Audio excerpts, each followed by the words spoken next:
What is the meaning of acceptance? I still remember the words of the Tlaxishi professor asking that in class, his narrow tongue darting out of his green mouth to lick his eyeballs clean. He did it more than most of his species, and as a budding xenobiologist, I knew that meant he was uncomfortable among so many students. Unsurprising, since his species was known to be primarily made up of loners. That alone made him unique in this job. But more than that, what made him most exceptional was the way he understood species other than his own.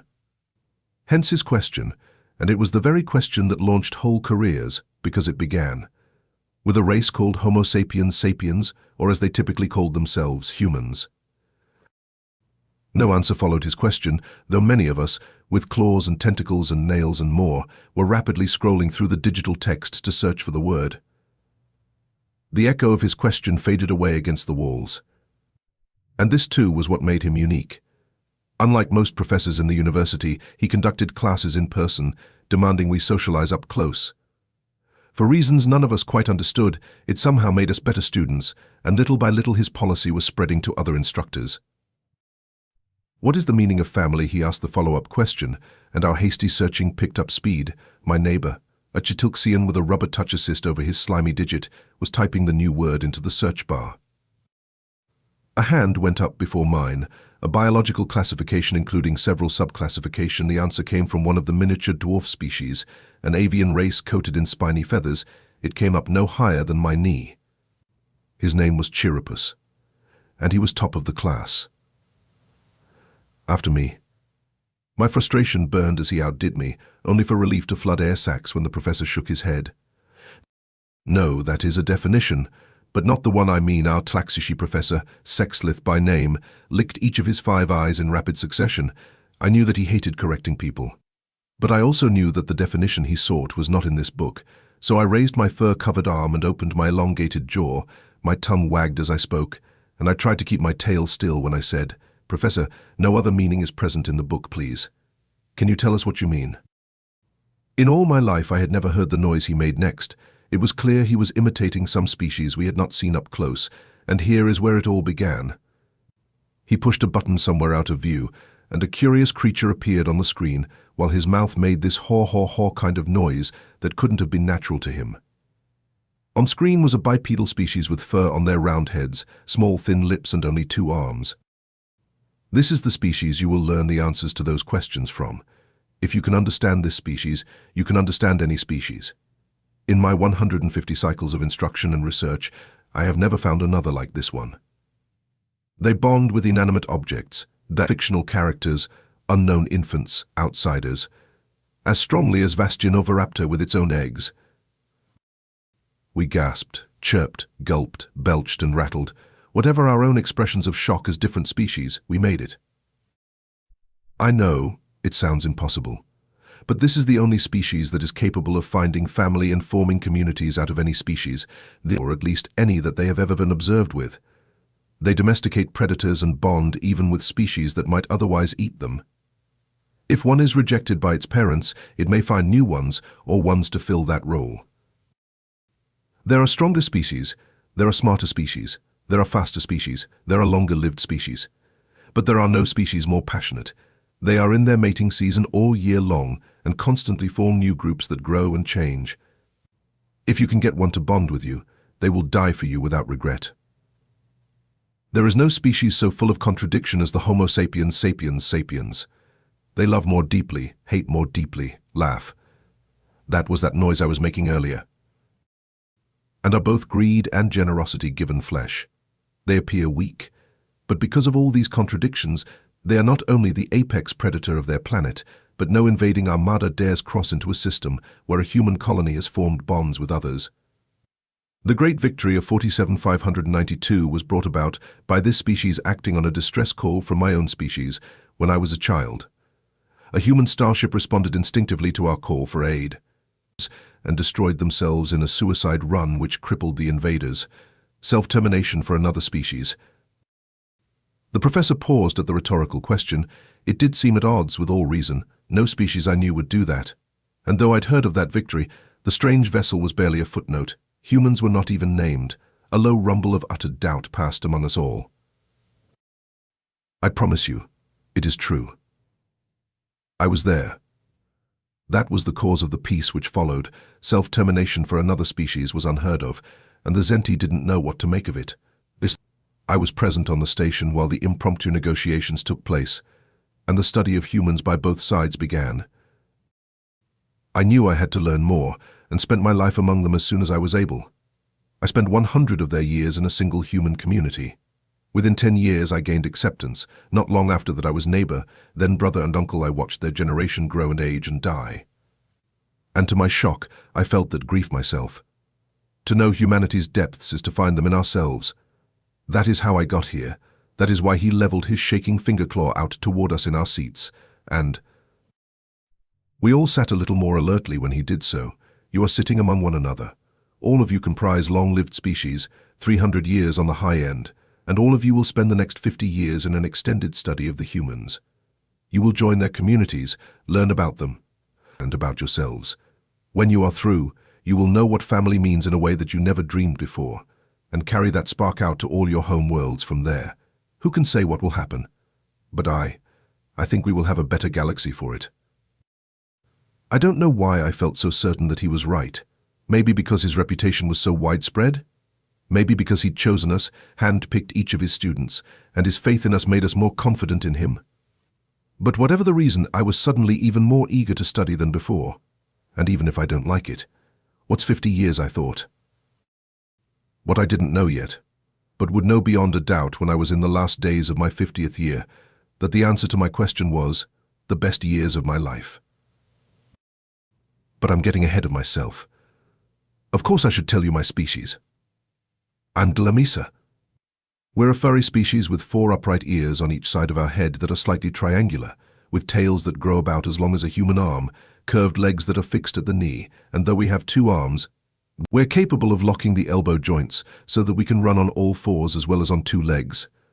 Our mouths are elongated and have a row of sharp teeth, and though our fur color varies, mine is a mix of russet red and black. To be blunt, as I would be very embarrassed to learn, I look somewhat similar to their dogs. What a day that was. At least it turned out to be helpful. Now back to that day. A few of our number chose not to make the trip, a thing I think they would regret for the rest of their lives, as the human sector was very far away, taking months of travel by even the fastest ship. At least, until the humans invented the new propulsion method of redoubling speed by electron recombination. But that's for the astrochemophysics department. Me, I was only concerned with learning as much as I could, and the professor proved he earned his status by providing us with a wealth of information in the days that led up to our trip. Human entertainment, mythology, music, religion, and social conventions for the place we would be staying, all were provided to us.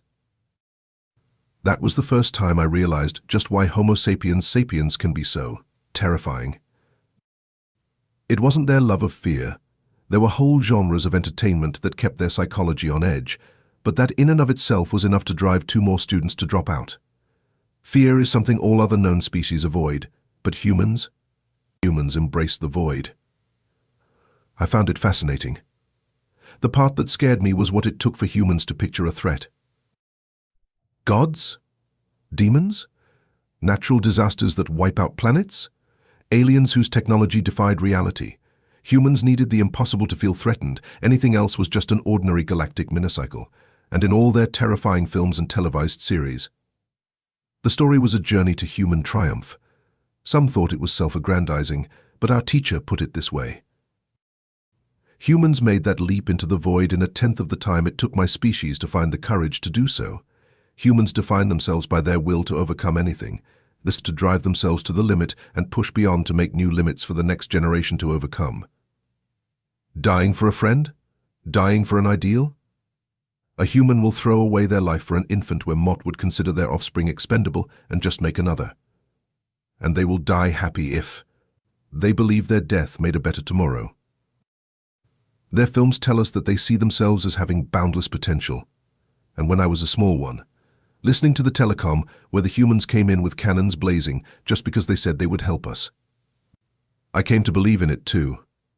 It took me ages to find a translation for yippee-ki-yay motherfucker. But the telecom was still broadcasting after that, up to the moment their ship collided with our attackers. And I heard something I'd never heard before when intelligent races died. Music. They died to the sound of music and singing death songs. They are something to fear, but also something to hope for, as you will see. I immersed myself in more of their media on the long journey, pirate movies where pirates, the lowest of the low, still found it in themselves to die with courage, war films. So many of those, with people giving up their lives for causes even those they couldn't win. Romances where that curious, passionate bonding was on full display. I admit I found it strange how they bonded to predator pets, but it was impossible to deny that this was what I was seeing when their dog creatures were cradled and cared for like infants. Nobody really thinks about how powerful bonding truly is, and yet, now my snout was rubbed right in it. It was 2 months later when we encountered the first human patrols. Their vessels were much bigger than they used to be, and that was when I learned something more interesting. Humans brought their miniature communities into space, their families. Bonded mates, children, even in some cases, their old who we would normally leave behind. It seemed strange, but when I first saw a human face, that was even stranger. They were flat, with very small noses in the middle of their face. The human who spoke to my professor on screen had a thick black fur around his mouth and deep-set eyes that seemed small compared to mine, but after a few pleasantries and an ID exchange, we were allowed to dock. Our professor then selected 3 of us to join him on board the human vessel, a chance to explore a little of the miniature society that humans formed before we reached the whole hive of them on their homeworld, where our host families waited for us. The vessel we docked at was military, with giant cannons the size of whole buildings back home. A hallmark of the human design philosophy of big explosions are the best kind, but because these vessels were so large, when we crossed the boarding tubes we found a small hover vehicle waiting for us.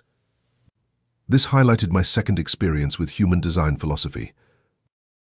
There is no such thing as too fast, only how fast you can make it go. It was no wonder they invented the method of transport that finally broke the subspace speed limit that baffled scientists for ages. Strap in and hold tight a small human female, or so I assumed it to be because of what we'd been told about chest's voice pitch told us. The strap was a 4-point harness, and there was a crossbar in front that we were meant to hold on to if things got too intense. And then my tongue was yanked out of my mouth and the ship became a blur. Never in my life had I been both so thrilled and so damn scared. The air battered my face and carried my fur back behind me. My tail wiggled with joy underneath my seat, and I could see what I recognized as a smile on the woman's face. Our companions made noises of alarm. Chitin scales shed and my Ulian roommate's stink sack activated, briefly causing the hovercraft to swerve. And then the human made a noise I later learned was laughter when she kept it swerving, and we were upside down on the ceiling. You would not believe how hard it was to find a proper translation for the word "we" that she kept screaming as we looped around the empty corridor. We lurched to a stop that rattled my bones, and my professor finally said something I knew was key to introducing oneself to new humans. Shall we grab a beer? I knew from the videos that the human woman's grin made the rest of our trip promising, but as my companions were voiding their orifices onto the floor while trying to unhitch themselves, they unfortunately missed it. As to what happened next, well, you'll have to wait to find out. I'd never been unsteady on my legs before that moment. My slimy colleague didn't have legs of his own. It didn't have a permanently solid form. It could solidify itself for short periods. And on this occasion, when it departed the hovercraft, as soon as the hardened exterior was rendered gelatinous again, it was jiggling like it had just sat through a quake. I wobbled a little, and to my surprise, the small human female immediately was by my side and put her hand on my arm, her soft skin squeezed as delicately as a Fadian's featherfall, and she gave me that smile expression again, though a little smaller, and asked me, "Are you okay?" "I'm sorry. I didn't think to ask how any of you could handle speed." An apology is a very strange custom humans engage in. It is an expression of regret for some offense or inflicted feeling. Curiously, as I would later learn, they have a non-apology that is disguised as an apology. I know this may sound strange, but if a human tells me, "I'm sorry if you feel," or "I'm sorry," or "I'm sorry you," perhaps you see a pattern here. All of these 3 forms either include a negation or they make the apology a reference to the other person's perceptions. It turns out that true apologies are focused only on the one who actually did the thing being apologized for. "I'm sorry I hurt you. I'm sorry I was late. I'm sorry for not thinking of you. All true apologies among humans include the speaker taking responsibility for themselves and their actions. This subtlety would quickly become important as I moved through human society after I met my host family. But in that moment I just found her touch pleasant. I didn't realize how warm humans' bodies could be. I'm fine. Thank you, please don't worry about it. I knew what to say from those videos, and she responded immediately with a broader smile. My professor's tongue darted out and licked his eyeball only once, and I knew I handled myself well. Please, let me introduce you to some of my friends and get you all a drink on me, she said, and pulled out a little plastic card, or rather, on the fleet's good relations account. She winked, a gesture I knew to indicate either playfulness or deception, and unsure of which I was being subjected to, I elected to nod silently. "Come on," she said, and approached the double doors. They slid into the wall, and I was immediately struck by the noise of voices similar to hers, higher pitch and deeper pitch. I generally thought humans were cleanly divided between obvious male and obvious female. But this proved that textbooks do not cover everything. It gave us the far ends, but not the spectrum. Some humans seemed to be almost as genderless as my fluidic companion. I couldn't tell one from another, and some of them played this up. The room itself was enormous. Our own species all used small spaces with few figures, if any, but this was vast, easily a few hundred of my paces in either direction, filled with tables and something I recognized from films as bars. My colleagues, fellow students I suppose, were mute, but I said immediately, "Lead on." She took well to that, and her feet made a small skipping stride. Strangely, she didn't keep her back to us, but showed her back to the others of her species, and began to chat with us as if she'd known us for a lifetime. "So we have a lot of things here, but based on the data your ship transmitted, bourbon and beer are both viable for all of you, and you can place your cargo order on the screen so you can drink and work at the same time." Is drinking important? My fluidic semi-permeable fellow student asked in his bubbling voice that approximated human vocal sounds. "Yes, very. In one of our ancient empires, Persia, I think." She paused and looked away as she searched her memory. Yes, that was it. Whenever they had a disagreement, they would first argue sober, then get drunk and argue the same thing again. They wouldn't accept an argument unless it makes sense in both states. Alcohol plays an important role in social behavior for our race. It lowers our inhibitions, makes us more truthful, and for most of us, it makes us more open to friendship. She frowned a little, I admit. Some people it makes into real jerks. But as long as you avoid those, it's fine.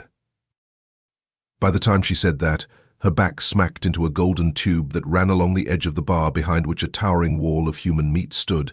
Unlike most of his race, he had a bald head up top, and he was slightly over the normal weight that I saw from the others, but he did have sharp-looking eyes, like a hunter. "Hey Mark, a round of bourbons for my new friends and I." Friends, I wondered about that. I knew humans could bond quickly, and I understood the meaning of this friend term, but I didn't expect it this fast. The human she called Mark spun around, tipped a few clear bottles holding a dark amber liquid into a few transparent glasses, and then slid them up to each of us as we stood on either side of the human.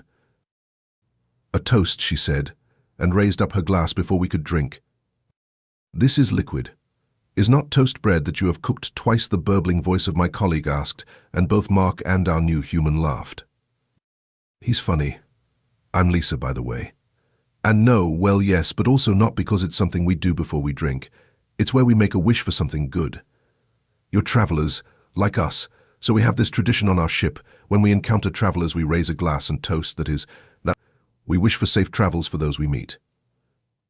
So, a toast to safe travels. Lisa gave us that same broad smile again, and then slammed back a drink and smacked her lips before sliding her card across the bar. "Keep him coming, Mark. We have to show them how humans do it." That was how I learned about two more things. First, human competitiveness, shot by shot. Until my semi-permeable friend was a puddle, my professor's tongue was dangling over the bar, and I found myself embarrassingly passing out, curled around her feet. And also, the absurd human tolerance for alcohol. I didn't learn until well after my first hangover passed that the human liver actually had a special part of itself which only existed to process alcohol. I had great fun.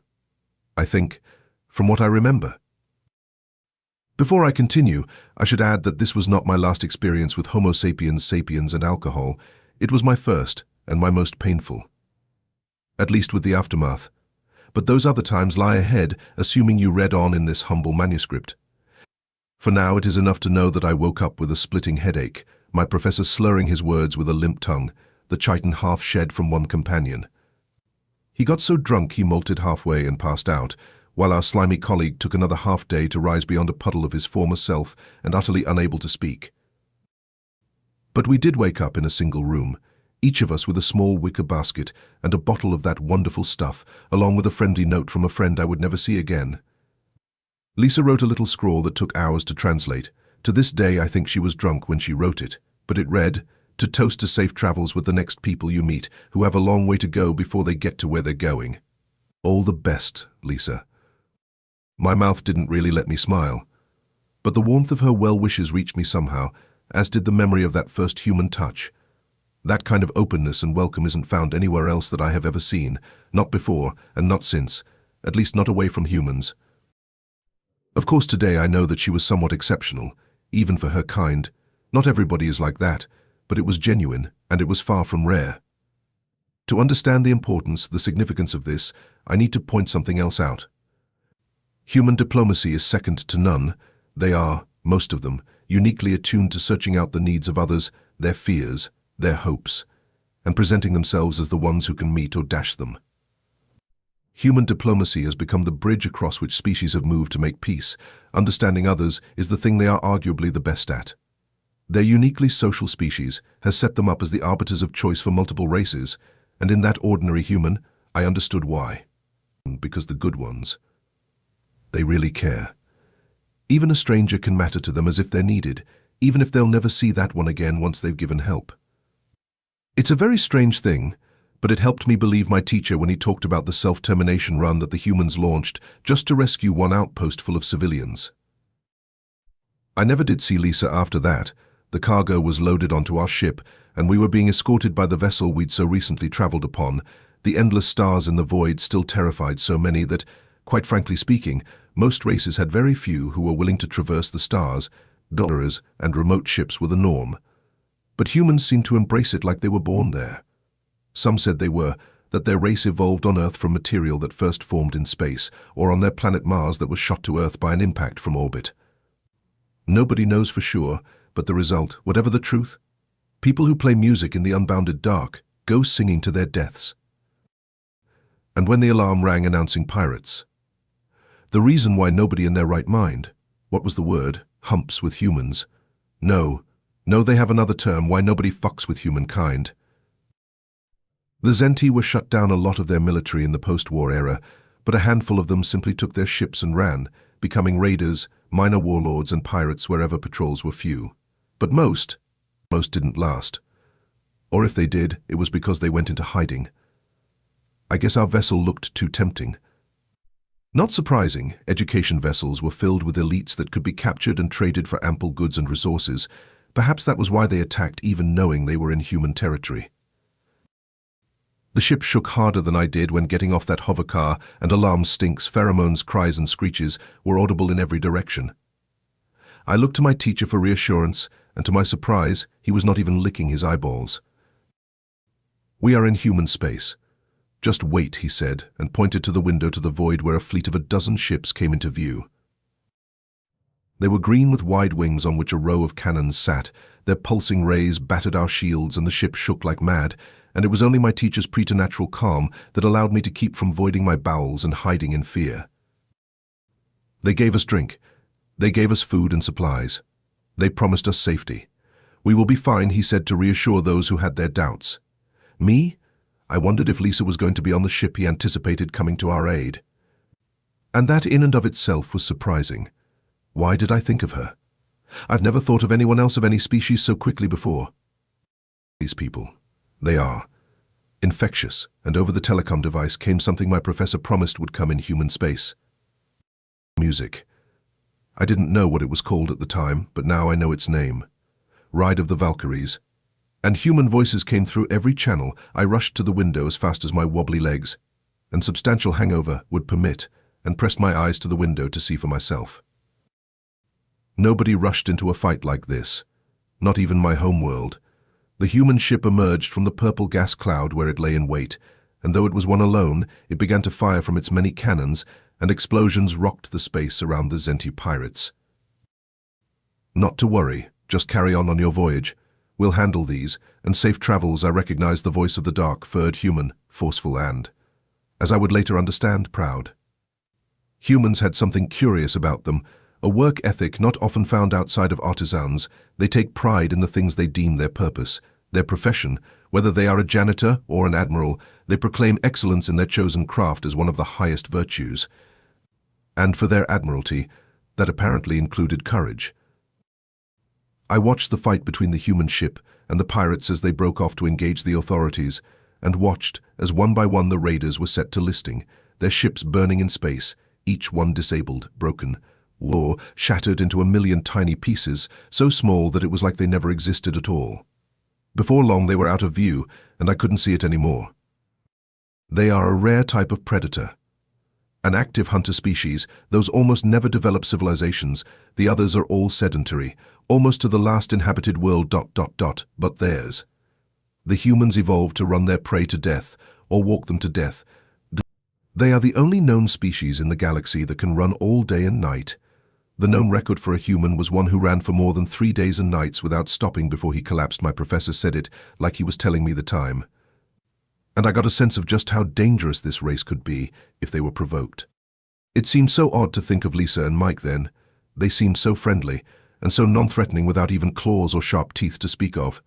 But the heedless courage of that single ship that could take on a dozen without fear and win? I felt a tingle in my spine that it seems was common among humans too, when I found something to fear. I wondered sometimes if their shortened lifespans were part of why they seemed so full of energy. They have a saying that a candle which burns twice as bright burns half as long, and if this was true, then it was why their race lived so short compared to so many of us. If I could experience D as much as they did, I would trade lifespans with them in a heartbeat. Of course, as you are reading this, you must surely know we survived the brief encounter with the pirates, but before you proceed on with this accounting, I want to make sure you note something. Our ship was not completely unarmed. We could have fought beside the human vessel, but our captain chose to abandon our rescuers. It was an eminently practical thing to do, and I had it checked into when it was possible. He was not reprimanded for it in any way, nor did I ever find criticism of him for it. Even me, at that moment as we fled deeper into human space, didn't think about what he was doing, and nor did it occur to me to criticize him for it. I'm sure you are. In agreement, but then. Compare the human ship captain's actions to our own. The human willingness to fight and die was far in excess of their own survival instinct. They sought the fight and rushed to it, while we ran away, which course creates an empire. Who do you want protecting your ship when you travel? You may think the humans mad, but their madness, if that is what it is not without purpose or value of its own. Now, on with the accounting. As the days slipped past, our professor began to relay more stories to us of his time on Earth, of human customs, birthdays, drinking songs, sports, child rearing. It seems he became like a grandfather to a pair of human children, watching them grow up and have children of their own just before he had to leave the planet when his allotted time was up. In all his stories, my teacher never once sent his tongue near his eyeballs. It was more like he wasn't talking to us at all, really. More to himself, he knew the name of every member of the family and those of their neighbors and the days that they died. Reader, I'm sure I don't need to tell you how rare this is for anyone at all. And yet he did it for the members of another species. The more I learned, the more interested I became, and day slipped into day with more history, more culture lessons, and more on human mental processes. I learned about bashfulness. See, some humans, strangely enough, find nudity to be troubling, even shameful. They come from a death world. The act of breathing corrodes their lungs over a lifetime. The place is riddled with natural disasters, and their own sun is lethal to them. As such, they create clothing to cover and protect their bodies. They get so used to it that being without it is strange, so the end result is a species that is shy about their bodies, but can endure almost anything. The human body is strange. They have enough muscle to pull 17 tonners, but only if all muscles pull in the same direction. However, they can't do that. Their limbs seem fragile and easily injured thanks to a lack of natural armor, but they produce a chemical in their brains that puts them into a frenzy of bloodlust that will ignore pain until they are bled dry. Essentially, they can fight until they run out of murder fuel in their veins if they are triggered in just the wrong way. There are stories of past humans called berserkers who, on losing an arm, would pick it up and swing their severed arm like a club, beating others to death with it. They may sound in this sort of depiction like monsters, which, admittedly, explains their media of horror entertainment. Recall what I said about anything less than impossible being seen as ordinary and nothing special. But it wasn't this that my professor was so drawn to, not based on his stories. So I focused on that, and all that he had to say, until we saw a tiny mote of dust caught in a sunbeam, and that mote of dust became a little blue marble, a nothing special world in a universe full of trillions of galaxies, of billions of solar systems and endless planets within the whole. But this was going to be our home. I noted this moment that, when I was drawing close to the planet Earth, I didn't miss my own home even a little. But out of the corner of my eyes, I watched my normally reserved professor press his hand to the glass as if he were trying to just get one bit closer to that world, one fraction of a second faster. It didn't look like much, not to my eyes. But still, it was something. I could see the doubt in my comrades still. They barely looked at all. But I felt the excitement of the new experience ahead at least. The world ahead grew larger and larger, and the voice came over the telecom, "Brace yourselves for entry." Docking in one span. We raced to our security harnesses, strapped ourselves in, and waited for the rattling to stop. As our ship came down and the bright yellow sun became a dot instead of a looming monster, I noticed how very green so much seemed to be. It was a strange shift from the black and blue plants I was used to, but it was the least of the surprises I would face, and those would begin from the moment we exited our ship.